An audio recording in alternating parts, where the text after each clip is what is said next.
Hi, welcome back to Christine's Home Affairs. Remember a few weeks back I received a whole lot of sample swatch fabric, and I've already used one of those whole books to make up about 35 of those tapestry bags. This one here is another book of fabric. It's very heavy and it has got 159 swatch samples in here.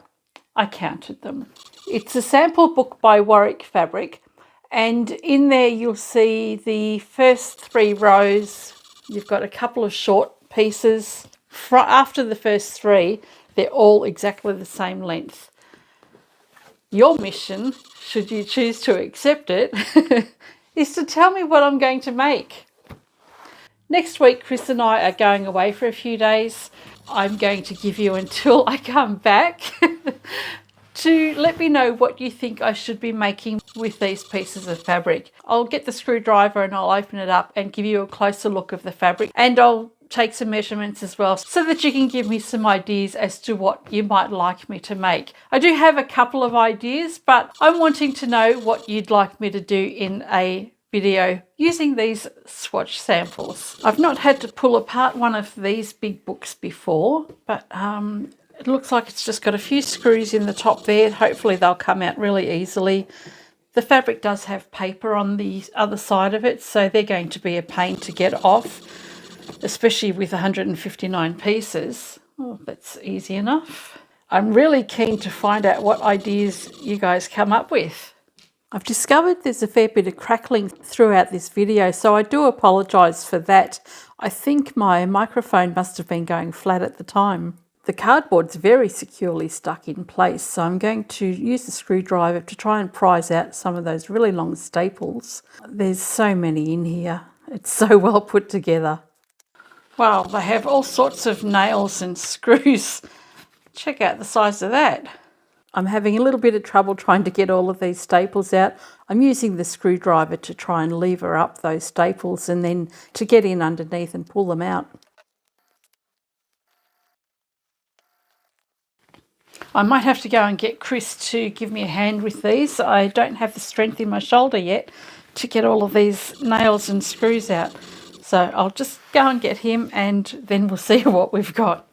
Chris has come to the rescue and he's decided to go and get his big pliers, and we've discovered that there's really long nails in here as well as some staples. So he's pulling out the long nails and bits of metal are going flying across the room, but that's all good. We'll get that later. We've pulled apart half of the book and then we've had to flip it upside down.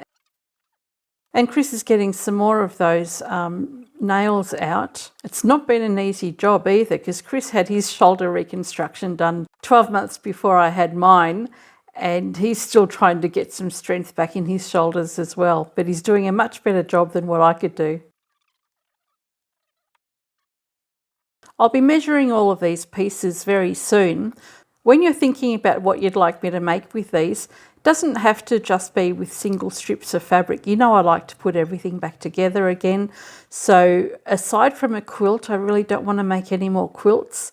I'm happy to put all of these fabrics back together again in some way. They don't just have to be one fabric project. We can mix and match some colours and some patterns, and I'll leave it in your capable hands.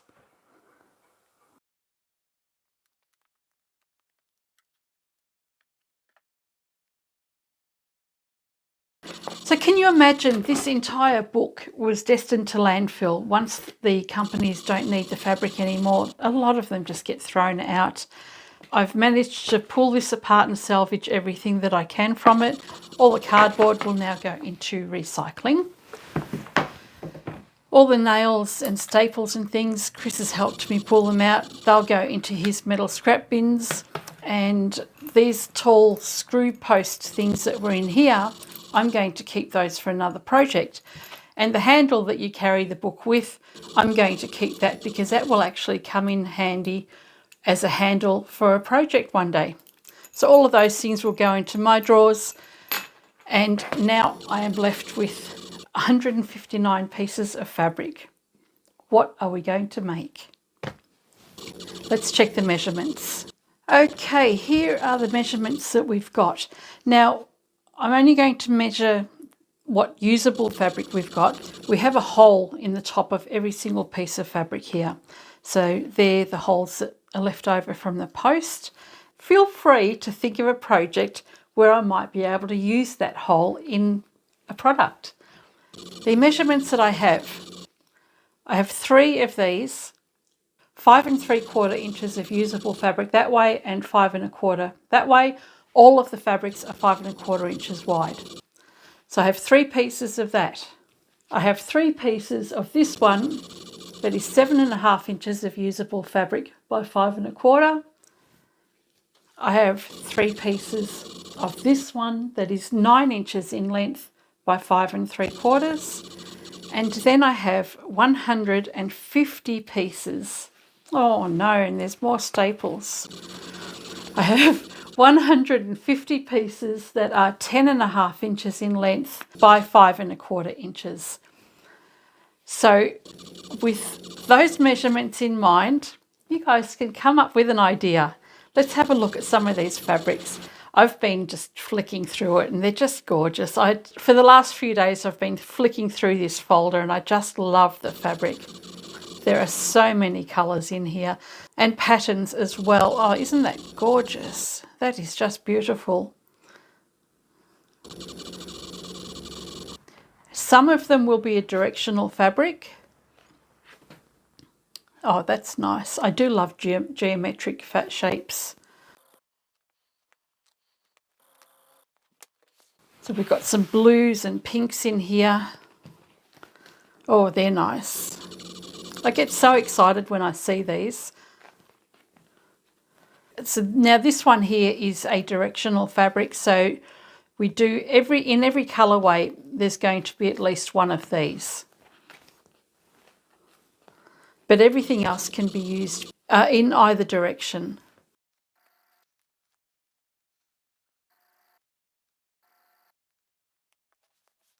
So I can mix and match the colours. I usually like to keep the same colour families together. We can certainly match a light and a dark inside a bag. Are you guys up for the challenge? There are so many gorgeous fabrics in here. I reckon some of your minds are already churning as to what I can make with these little pieces of fabric. I want to use as much of this fabric up as possible, so I'm trying not to have any wastage.